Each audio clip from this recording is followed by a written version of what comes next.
أعوذ بالله من الشيطان الرجيم بسم الله الرحمن الرحيم الصلاة والسلام على سيدنا وحبيبنا بالقاسم محمد المصطفى صلى الله عليه وآله وسلم وعلى آله الطيبين الطاهرين الغر الميامين ولعنة الله على أعدائهم أجمعين من الآن إلى قيام يوم الدين.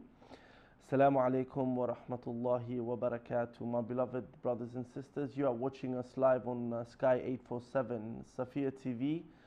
This is Lessons and Reflections, a show that Safia TV has assembled for this holy month of Shahr Ramadan. I am Ali Burji, a presenter, and inshallah with us is Dr. Maqbool Rahim. Assalamu alaikum wa rahmatullahi wa barakatuh. Wa alaikum salam wa rahmatullahi wa barakatuh. From my understanding, you shall be our guest for a series of nights in this holy month. That's right. And inshallah, the aim is to observe and derive lessons from this holy month and reflect upon and discuss with our viewers as well. Inshallah, my dear viewers, just to inform you that you are watching live on Safia TV from Sky 847. For anyone who may not be able to view us through Sky, you may also view us online, www.safiatv.com. Also would like to add that any of our viewers would like to join our discussion, whether you would like to add anything to what Doctor and I are discussing, or if you have an opinion, please by all means do so. Our telephone number is 0203 515 1234. I repeat, 0203 515 1234. And inshallah, in the following nights, we will set up a WhatsApp number as well for anyone who's unable to call to text his questions and opinions on the matters. Inshallah, just to let you know, with regards to our program, we are not aiming to touch any fiqh issues. We will have shows that will be specifically for fiqh matters for the holy month of Ramadan and beyond. But for the time being, we would like to contain our discussions in the generality of fasting and the philosophy surrounding fasting and the holy month of Ramadan. Now, with that being said, just to make a small introduction about our guest, Dr. Maqbool Rahim is a legal consultant and also is a researcher, currently researching on the topic of ecology in Islam, and he is also a lecturer. And so we are very blessed to have personalities such as Dr. Maqbool to share and shed some light in this beautiful topic we will discuss today. Since we've entered, some of you may have started Shahr Ramadan yesterday, others today. May Allah subhanahu wa ta'ala accept all your a'mal, and may the fasting, especially whoever's fasting in UK or any similar location where fasting hours are extended than usual, may Allah subhanahu wa ta'ala ease your fast. Remember all your brothers and sisters in your du'as, especially the needy, the orphans, the oppressed in this world, and please never forget Imam al-Hujjah Ajjallah ta'ala Faraj al-Sharif. May Allah subhanahu wa ta'ala reappear him as soon as possible, because indeed this era we live in is a most difficult one. So with that being said, inshallah, we'd like to open the discussion with regards to the holy month of Shahr Ramadan on how can we prepare prior to entering the holy month and during the holy month, both physically and mentally. Bismillah. أعوذ بالله من الشيطان اللعين الرجيم بسم الله الرحمن الرحيم. Indeed, we are all very blessed to be witnessing the holy month of Ramadan, and this is indeed a great opportunity and a great blessing from Allah subhanahu wa ta'ala, especially if you consider that this Ramadan there will be many people whom we know who are not there with us, you know, and Allah has given us this time, special time, to be on this earth to earn the reward and closeness to Allah subhanahu wa ta'ala, and to be able to achieve that closeness and, you know, elevation, so that we can leave this world with a sense of achievement.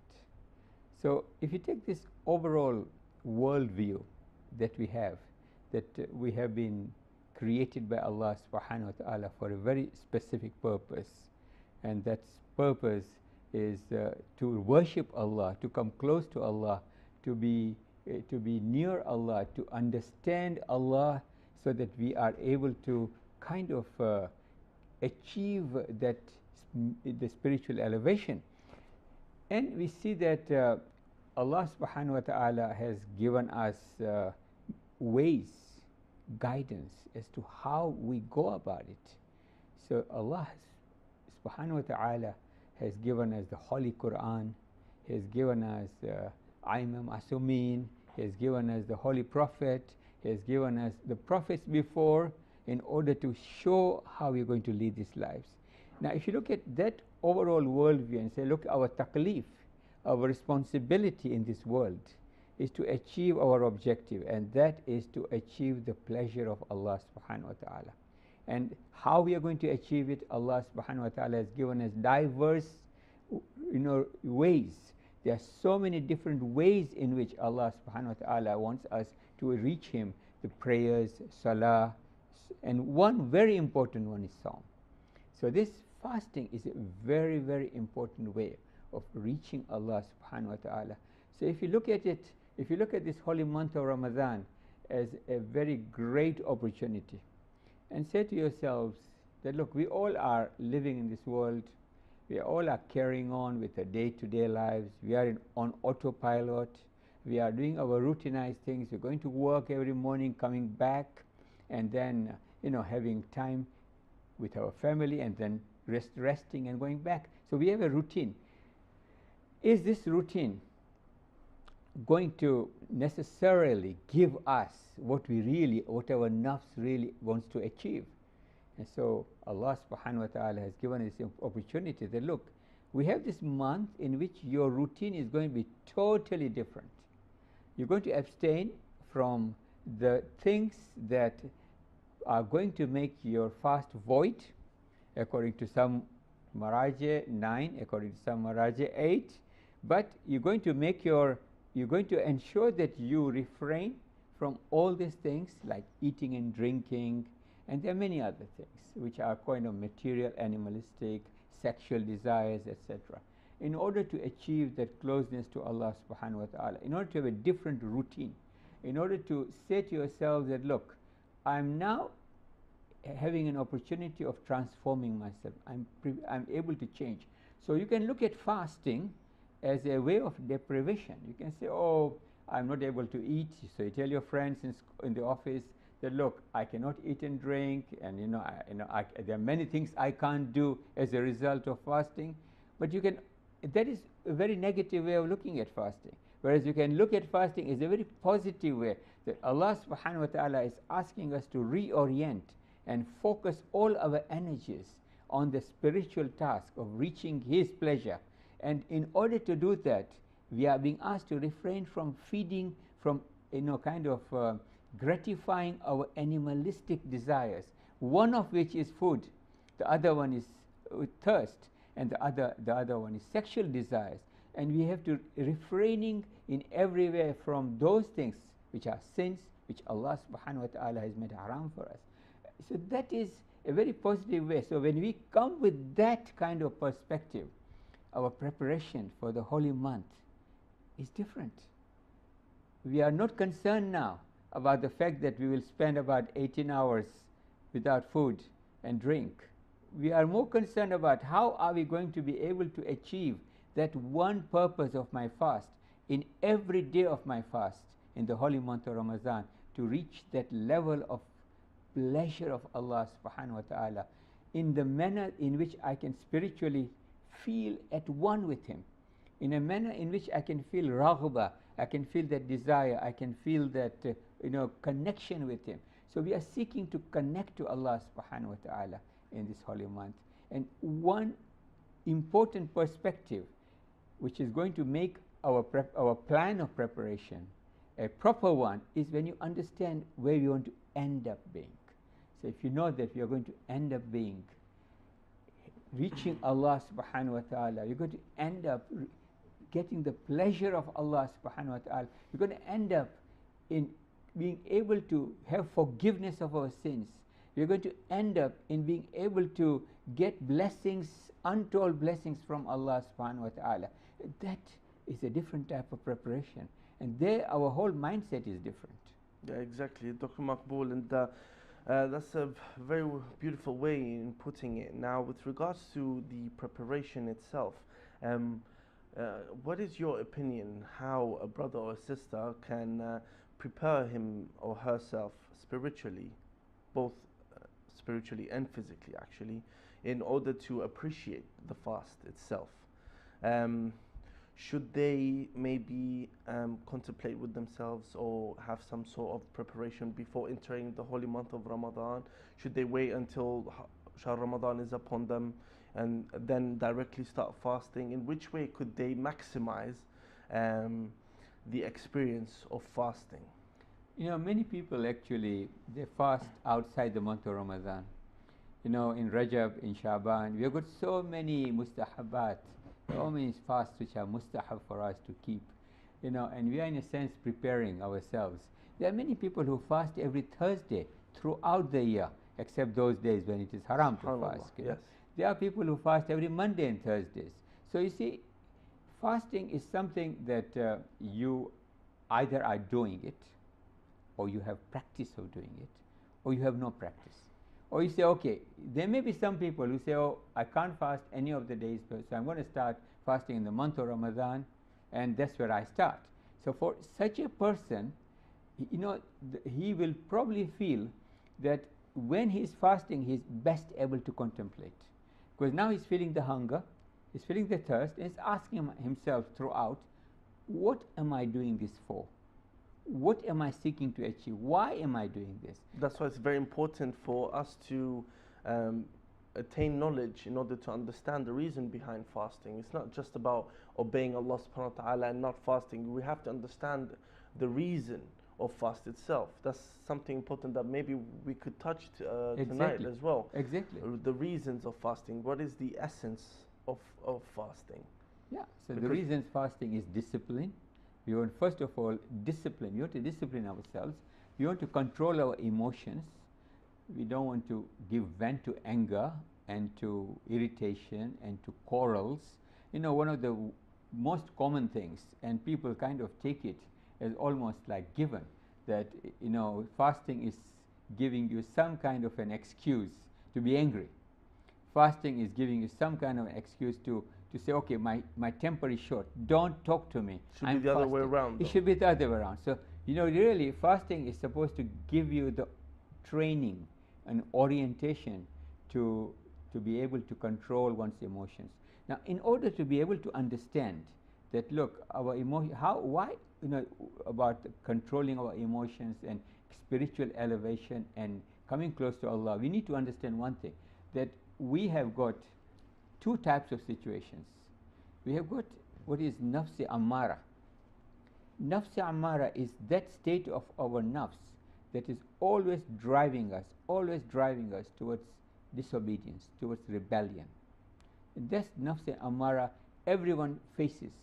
Everyone is all the time constantly in struggle.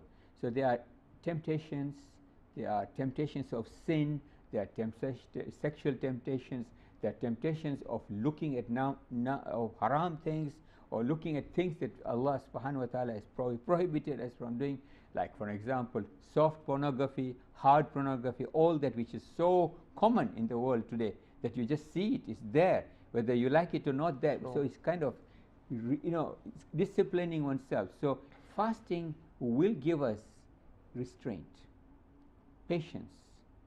Will give us that condition. Even unintentionally, by fasting, even unintentionally, you can attain restraint. By fasting, you have the conditions, the right conditions that will make it easier for you to understand that, look, why you should be restraining yourself. But if a person is giving vent to his temper, etc., then fasting may exacerbate it. So he needs to then think very clearly of, how do I control my anger? How do I manage my emotions? How do I restrain myself? How do I behave, you know, in a manner that Allah wants me to behave? Now that, because of the weakness that inflicting upon you because of not eating and drinking. And because you're not gratifying yourself, you are developing the conditionality for being able to attain that restraint.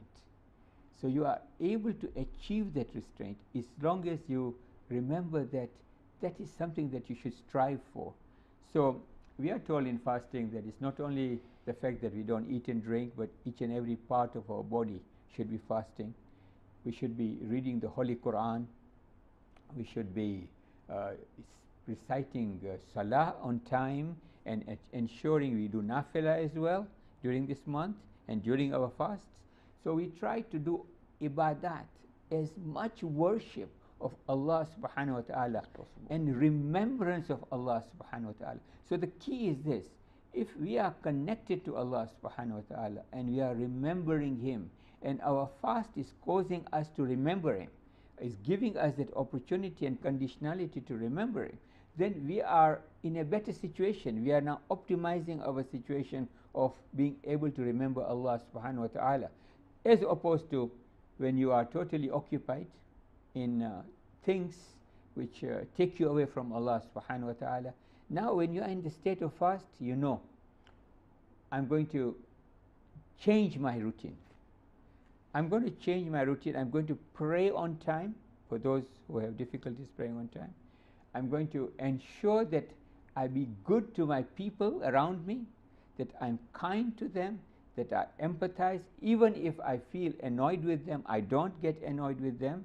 I remember Allah is watching me. I'm in a fast. So this fast is a very privileged situation. You know, it is a situation in which you are being given an opportunity of connecting to Allah in a very special way, in a way in a month where the barakat are increased multiple fold. You know, the good deeds that we do in this month are rewarded by such increased barakat and sawab. It is truly a mercy from Allah subhanahu wa ta'ala. It is a mercy from Allah. And you know, the Holy Quran tells us that fasting has been made, you know, has been imposed upon you, prescribed for you, as has been prescribed for people before you, so that we can achieve taqwa. And the taqwa is the condition of being able to remember Allah subhanahu wa ta'ala. We say in the kalima, La ilaha illallah. That is a very, very important part of our kalima, Muhammadur Rasulullah and Aliyun Waliullah as well. So we are, how do we actualize La ilaha illallah?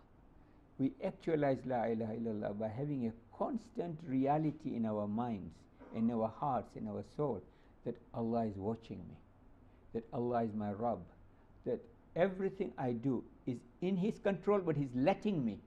He's letting me. Even a person who wants to commit sins, who wants to do disobedience to Allah subhanahu wa ta'ala, free to do so. He is being given the freedom because Allah has given him guidance, and Allah wants him to do this voluntarily. He doesn't want to robotically, forcefully make us do things. So He's giving us the opportunity of earning the reward. So when we are in the situation of constantly remembering that, look, every breath I take is a mercy from Allah subhanahu wa ta'ala. Every breath that I exhale is a mercy from Allah. Every heartbeat that I have is a mercy from Allah subhanahu wa ta'ala. My life, every moment that I'm alive is a mercy from Allah subhanahu wa ta'ala. Pretty much everything we take for granted. Which we all take for granted, and we are therefore in the holy month of Ramadan, in fasting, it somehow is accentuated. It is opened up. Suddenly you begin to realize, when you start reading the Holy Quran in the month of Ramadan, in the holy month of Ramadan, you find there's sweetness. There's a special sweetness that comes to us. If you are reciting your Salah, your Zohrain, for example, you will find that when at the peak, when you are really hungry, where your body has, you know, kind of exhausted its resources of food and nutrients that it has had since last night. Now it is totally vacated. Your body is now totally, you know, without any nutrients, where you are feeling it now. It is like the rams, the heat is coming to you. It is, you know, you are now feeling the heat of fast. At that time, you go and pray. you find there is a sweetness. There's a beautiful connection that you have made with Allah subhanahu wa ta'ala. And that sweetness is amazing because we don't find this. You know, when you got our stomachs full, when you are totally gratiated, and you know we have got everything, we have been fed, we have totally in our comfort, and at that time you don't have that attunement to Allah subhanahu wa ta'ala. Yeah, sorry to disrupt you, Doctor. We do have a caller. Assalamu alaikum. Wa alaikum salam. Yes, brother. Would you like to add something, or would Yes, you have a question for Doctor? Assalamu alaikum, first of all, Ramadan Mubarak. I just wanted to ask regarding its show is about lessons and reflections. My question is, in Ramadan, I know it's very important and very good to criticize oneself and his mistakes, but sometimes the person is so arrogant that he wouldn't even criticize himself. How can we be a bit more lenient with ourselves and be more able to criticize it? Is the question clear, or? Yeah. Basically, on the top show, how to battle arrogance. Yes. Thank Yes, you very much, brother. We really do appreciate, and Dr. Maqbool will touch the subject. Thank you very much for calling. Thank you very much, brother. This Salama. is really a very important question. Yes, You indeed. see, we don't accept our faults. We feel that everything we do is okay. Or if you find justifications. You see, we did this for this reason. We did this, so I had an excuse. I had a reason. So that kind of justifies what I did.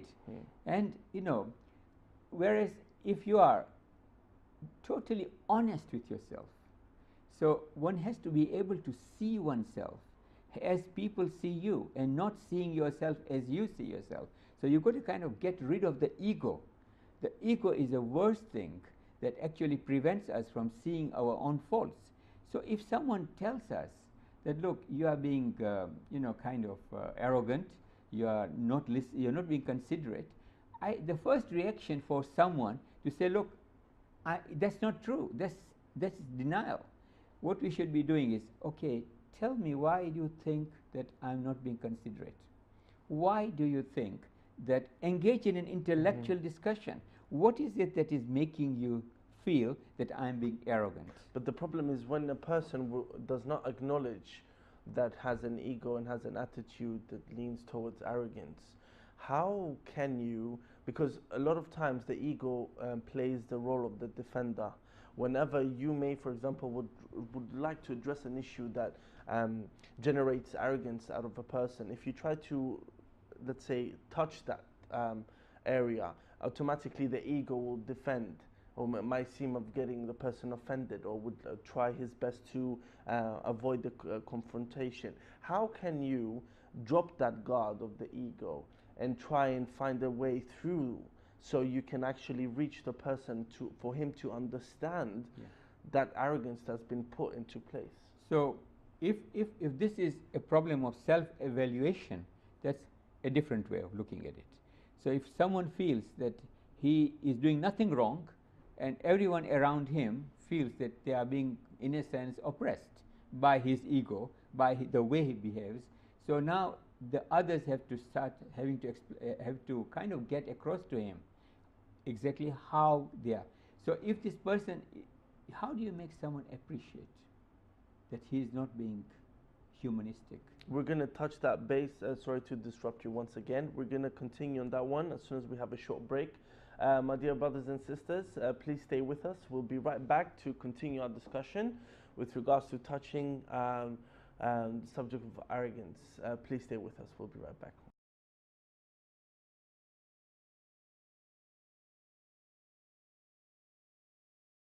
Assalamu alaikum wa rahmatullahi wa barakatuh. Welcome back to the second part of the live show tonight, Lessons and Reflections. My dear brothers and sisters, you are watching live on Sky 847 Safir TV. Just for a reminder, for any of you or friends or family who are unable to reach us via Sky, you may join us online on www.safirtv.com. Also, for any of you who would like to reach us and point out a question or If you would like to add to our discussion, by all means, please do so on 0203 515 1234. That's 0203 515 1234.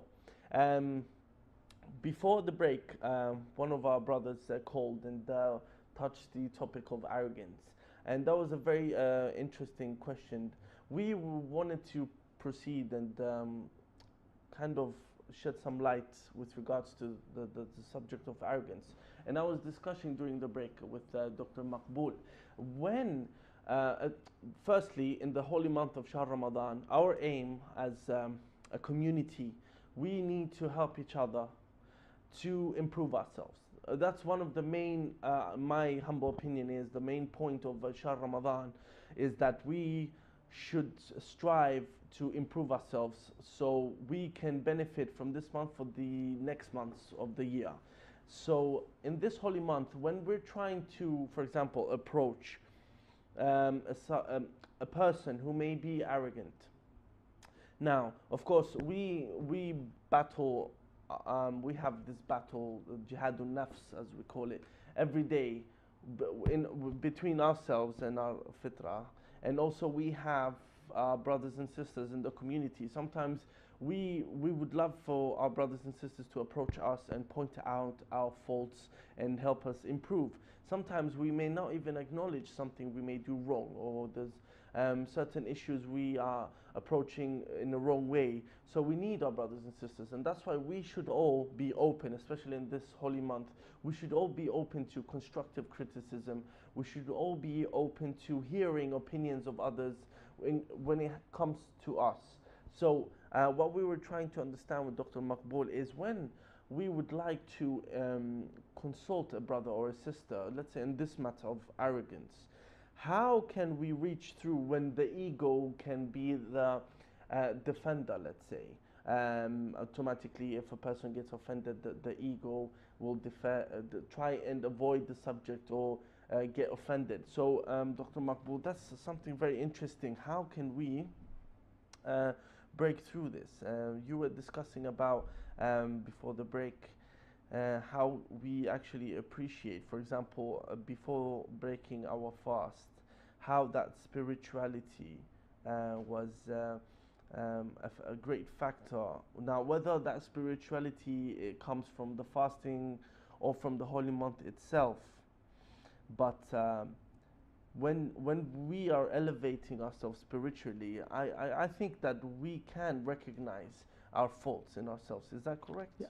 Yeah, I think certainly that the best person who knows one's good side or one's bad sides is a person himself. Now, obviously, what you normally find is the person, he may appreciate it himself, or he may understand it, that look, he has all these problems, because we have got this nafs amara, but you also got nafs lawama. So Allah has given us nafs amara and nafs lawama. Nafs lawama is the one that scolds, it's an internal conscience. So we have a conscience, and we have been given guidance of what is good, what is bad, which is internal to us. وَنَفْسِ وَمَا سَوَّاهَا فَأَلْهَمَهَا فُجُورَهَا وَتَقْوَاهَا. So we have got that inside us. We have been given that. So the problem would be, the person would know. Now the problem is, he doesn't want to admit it. In other words, he doesn't want his faults to be pointed out by someone else. So now the issue is, how does someone else make him understand his faults and make him change? How do you transform a person? So we have got a very good example in our Holy Prophet, Hazrat Muhammad sallallahu alaihi wasallam, who through his akhlaq, through his behavior, changed the way in which others behaved around him. So we have to make sure ourselves that we are behaving in the best of our akhlaq, in the best of our behavior, in the best way in which we can. So we ourselves are creating a role model for someone else to look at, and we are able to kind of then go to the talk to the person. So first, become a role model. Start behaving with the person in the best possible manner, gently, and then you have to engage with the person in a manner that psychologically get to him. So everyone, you can talk to people, and there are different ways of talking to different people according to how their psychological makeup and mood is. But you can intellectually engage with a person in a manner that will make him understand that, look, this is something I'm doing is not right. But it is not an overt criticism.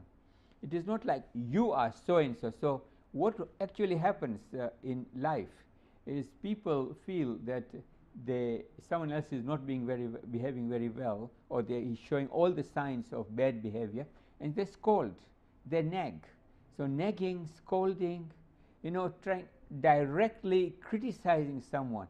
Whereas if you sit with someone and tell him, look, do you realize that you were very, very annoyed just now? Mm-hmm. And do you know why you were so annoyed? What made you annoyed? So you're now getting to engage with the person in a very, very intellectual manner. So it's having a discussion, trying to approach and try to find the way or the means to get through the person without necessarily offending him. Without hurting the ego. Mm-hmm. So, and also for the person himself, there are ways in which he can feel his own smallness, like his ego problem. One of the best ways of ensuring that your heart is tender and you're humble and humility is with you, is to visit the qabristan, to visit the graveyards. Go and visit the marhumin that have died. That's why it's recommended every Friday to go. There's a reason for it. Absolutely. It increases your awareness. Absolutely. And it's highly recommended. In fact, it's, to attend the funerals. In fact, wajib kifai, to be involved, if there's no one else, to bury someone, to give ghusl to someone, to give, kafan to someone. So all these things are there to tell you that, look, I could very well be there being given kafan, dafan, and, burial by someone else. So which is my end? What is mine? What am I really worth? And how can I make my worth greater if this is going to be my end? So visiting the graveyards, getting involved with these, visiting people who are sick, terminal, going to sit down and comforting them, it makes you humble. It makes you, and it's, this is one of the highly recommended things for people to do. Okay. So inshallah, you see, there are ways and means. We have akhlaq, we have got the akhlaq, we have got the kind of best behavior rules that the Holy Prophet has shown us, our Aimmas have shown us, So, and at the same time, we have got ways in which we can ourselves kind of get a better handle on our good and our bad side. But fasting will make us understand, because we are now, in a sense, with the best conditionality. Correct. Now, as you've mentioned now, with regards to fasting, prior to fasting, excuse me, Doctor, just a reminder to all our viewers, for any of you who'd like to join our discussion, by all means, please do so. At the end of the day, we would like to benefit from yourselves, and you benefit from us as well. The number for calling is 0203 515 1234. Repeat, 0203 515 1234. And inshallah, we'll set up a WhatsApp number as well for the coming nights of this holy month. Now, if we could get back to the topic of the holy month of Ramadan, something you pointed out about the objectives. So what are our objectives during the holy month of Ramadan? We can identify three main objectives. The first objective we should have in this month is we should intellectually grow, intellectually expand. So in order to get intellectual expansion, we should get knowledge. We should get ilm. So when we go and listen to lectures given by speakers, by ulama, by scholars, each lecture has an idea for us. It's an idea for us, something to think about and say, okay, did I know this? Did I understand it? And how can I understand it more? So we are all the time intellectually growing. It's like a university when you go for lessons and your lectures and your various tutorials. and your course, you're actually reacting, thinking about it, and trying to grow, trying to intellectually understand and to imbibe it and to develop it. So it is not only understanding what the scholars and the lecturers are saying, but taking the points and then contemplating. So, for example, you would go to a lecture, you listen to a lecture, and go back at night, and you just on your bed, as you are resting, you just think, what am I in relation to what I've heard? How can I measure myself with the kind of things that I heard about today? I heard how to be a good person, how to be a kind person, how to be a person considerate. How considerate am I really am? So, you are evaluating muhasiba. You do this muhasiba every night. You evaluate yourself, you do self-evaluation, but you do it on the basis of knowledge that you are gaining. So that knowledge that we have got is not only to hear and forget about it. It's not only to hear and say, okay, it was a nice lecture and I enjoyed it. That is not the end of it. The end is you say, okay, what did I get out of it, and how am I going to implement it in my life? So this intellectual growth has to be a phenomena that should be continuing. The other way in which you can get intellectual growth is by reading the Holy Quran. Not the tilawa of the Holy Quran, the recitation of the Holy Quran, the tafsir of the Holy Quran, the meaning of the Holy Quran, and then to ask ourselves, what does this mean for me? Am I actually doing what the Holy Quran is asking me to do? And then there's a third element, and that element comes when you look at the lives of our Holy Prophet, Hazrat Muhammad Mustafa sallallahu alaihi wasallam, and our Aimma, starting with Imam Ali alayhi salam, who will be remembering very much in the holy month of Ramadan. What kind of lives did they lead? What kind of challenges did they face? What did they do in order to meet those challenges, and how did they negotiate their lives in such a way that they got the pleasure of Allah subhanahu wa ta'ala? They earned the pleasure of Allah subhanahu wa ta'ala. They were successful, So that is the intellectual growth side of it. Yeah, so basically you would say the intellectual expansion, as you may say, consists of seeking knowledge. Now obviously without seeking knowledge, because I have this understanding that knowledge is the core of everything in our life. That's why even the Holy Prophet ﷺ addressed it, that we must seek knowledge from our birth till our grave, cradle to grave. Yes. And even if we had to strive, or if knowledge was the other side of the world, we had to strive to seek it. So without knowledge, we can't really expect ourselves to intellectually or spiritually elevate. Yes. And that's very crucial. And even as you said, with regards to us being exposed, alhamdulillah, we do have our Husainiyas, and we do have this foundation that we've got lectures, and we benefit during the holy month of Ramadan, during Muharram. And at least if we do not expose ourselves throughout the year, at least those 2 months we will attain. But it's not enough, obviously. We have to ourselves put the effort to gain knowledge in order for us to get a better understanding. And the second one, you said the Holy Quran. Now, of course, you put it very well about the tafsir, because even if you read the Holy Quran, whoever can understand Arabic does not necessarily mean you understand the Holy Quran. Yes. That's why we have today all these problems we're facing in the world, the people misinterpreting them. And you need the correct tafsir, the correct tools in order to be guided to understand it.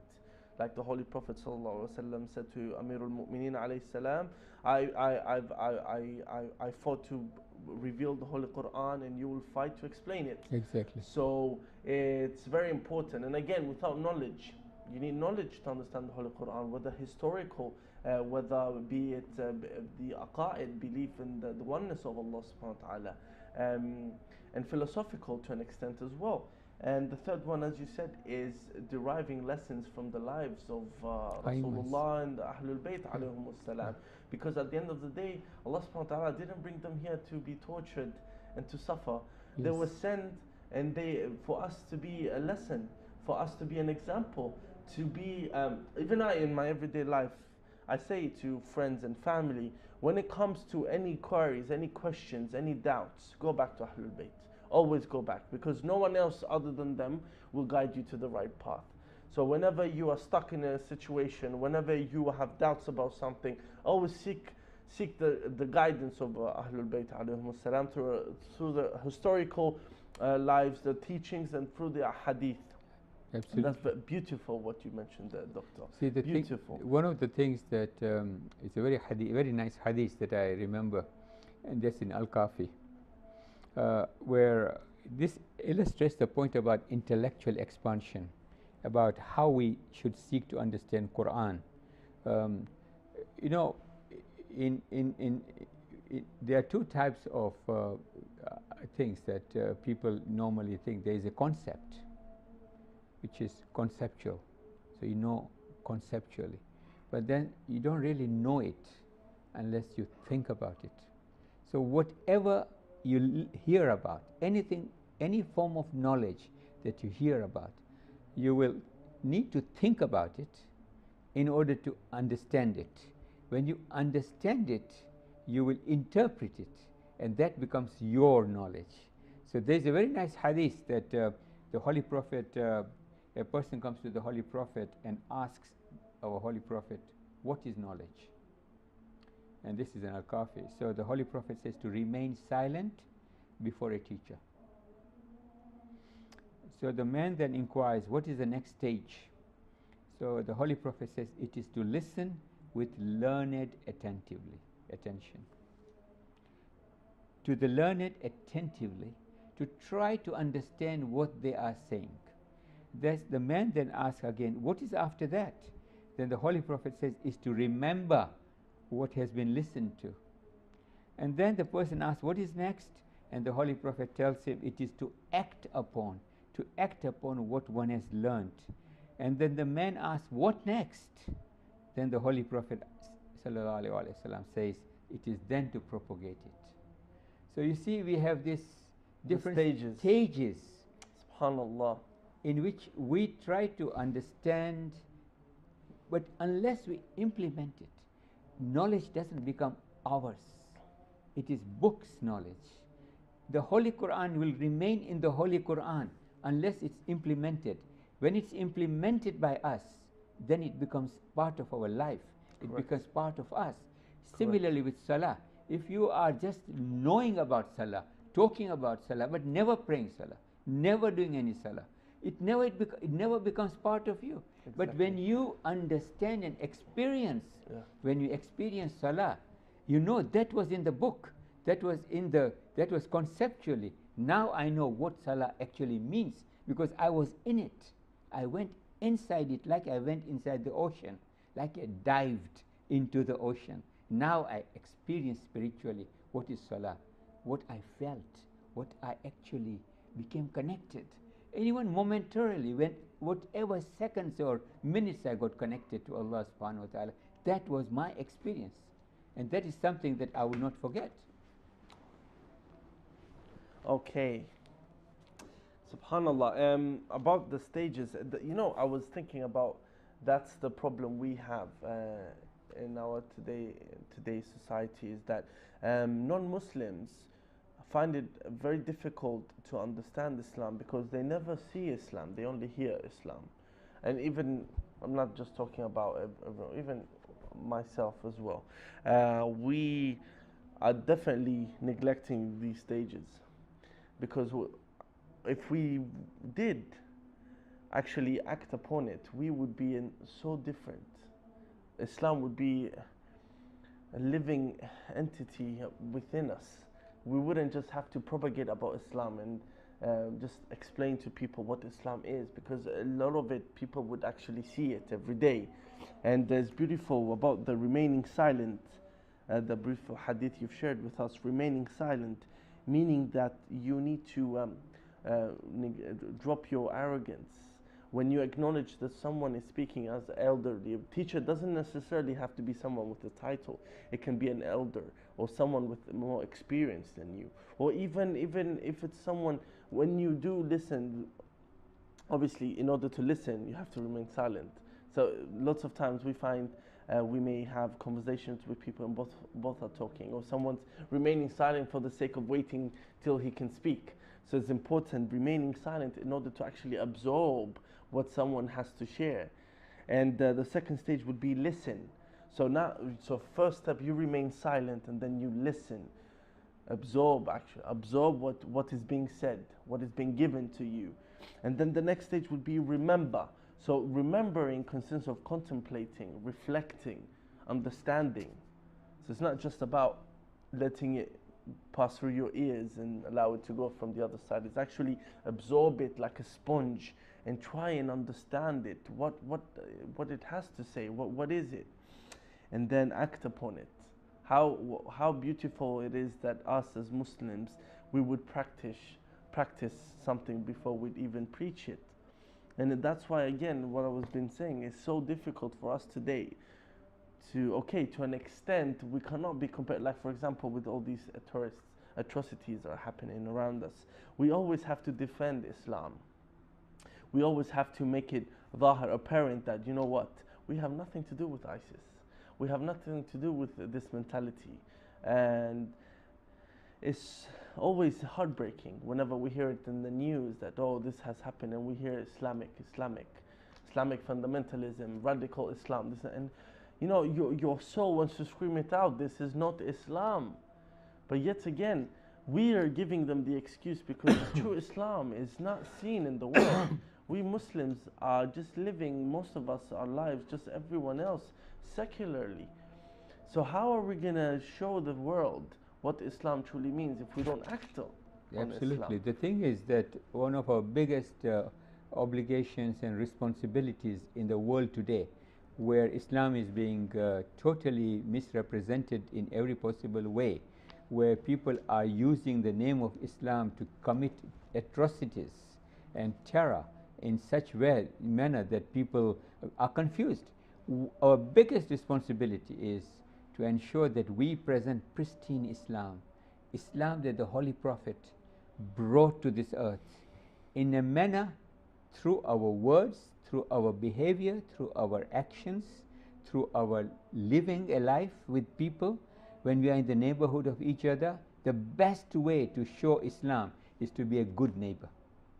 The best way to show Islam is to be good to people in the community, to do things for the community, to take care of the poor, to take care of the needy within our community, in the various places we are now living. So, and people are doing this. We are doing all kinds of things, in other words, welfare, doing these deeds, like we have different types of programs, you know, for feeding the people in difficulties. People go, take extra food that we have got in our centers and go to the station and feed the poor in the soup kitchens, you know, the people where the shelter, the people who don't have shelter, etc. People are doing this. That is creating a great impact, you know. So I think that we have a responsibility, but we are doing this, we are going to do more and more of that. But we always have to remember that we have to show the best of the behavior, best of the akhlaq, and behave in a manner, lead Islam, in order to live Islam. Now when we live Islam and we are decent to others, we are honest to others, and we are very clear what we are doing, explain people what. Today I do believe that there are, you know, in my interfaith work, I've been doing interfaith work for about 20 years now. I've found that people understand, make a distinction between people who are living Islam and showing true Islam, and these people who are actually using the name of Islam. So I think that we are succeeding. And this is an evolutionary thing. We have to keep on doing it. We are getting a lot of pressure. Every time Islam is misrepresented, Islam is being misunderstood, we have a duty in the channels, in the various places that we are, in our personal day-to-day interactions. We have a duty to explain to them what the Holy Prophet, what the Holy Quran tells us, what Islam is, what God tells us, how does God want us to behave. And you know, when you do this interfaith interactions with people, and you look at people, you know, beliefs, common beliefs, what we decency, we find that there's so much commonality. There's so much. People know that what is good behavior. Everyone wants to lead nice, decent lives. Everyone wants to be good to each other. Whatever we find in the world, whatever is happening, we have to make sure that in our neighborhood, we are good to each other. Because if someone is doing something terrible in another part of the world, these guys are not doing it. How do we influence these guys who are around us? We can influence them only by being good to them, by being Muslims, by living our faith. Defending by example, not just by preaching. Exactly. Exactly. We are fortunately running out of time, so we would like to conclude. So any last words you would like to share to our audience, by all means, go ahead, Dr. I would like to say that the holy month of Ramadan is with us every day. When you listen, look at the dua for the day. There is a dua to be recited for the day, which is in Mafatil Janan, if it is in all our dua books. Look at the dua, read the dua, and read the translation if you don't understand the Arabic, and ask yourself to what extent I'm fulfilling, implementing this dua. And today's dua is we are asking to Allah subhanahu wa ta'ala that may our fast be the fast of the true Sa'imeen, the people who are really fasting. And may our lives, may our actions be not of those people who are ghafil, but people who seek the forgiveness of our sin. This is beautiful. We have to see how are we implementing it. Every day is an opportunity. Don't miss this opportunity. By the end of this month, inshallah, we will succeed. Ahsantum. Dr. Maqbool, I'd like to thank you for being with us tonight and for the remaining of the nights. May Allah subhanahu wa ta'ala accept all your efforts, and inshallah we can shed some light and discuss in more topics surrounding the holy month of Shahr Ramadan and fasting and much more. With that being said, inshallah we'll see you next time, Doctor. Brothers and sisters, unfortunately we've come to the end of this live show. Inshallah, we're looking forward in touching a lot more topics throughout the holy month of Ramadan. I understand Safir TV has arranged a series of live shows on a daily basis. So please do tune in and stay in touch. Would like to thank you. I hope you truly found this program beneficial, as it has been for us. Shortly we're approaching the time for iftar. Please do remember us in your du'as, and always pray for Imam al-Zaman Ajjallah Ta'ala Faraj al-Sharif for the hastening of his reappearance. May Allah subhanahu wa ta'ala accept all your amal and your siyam, your fasting, and do hope to present with Dr. Maqbool for the further nights. All my love and blessings. Assalamu alaikum wa rahmatullahi wa barakatuh.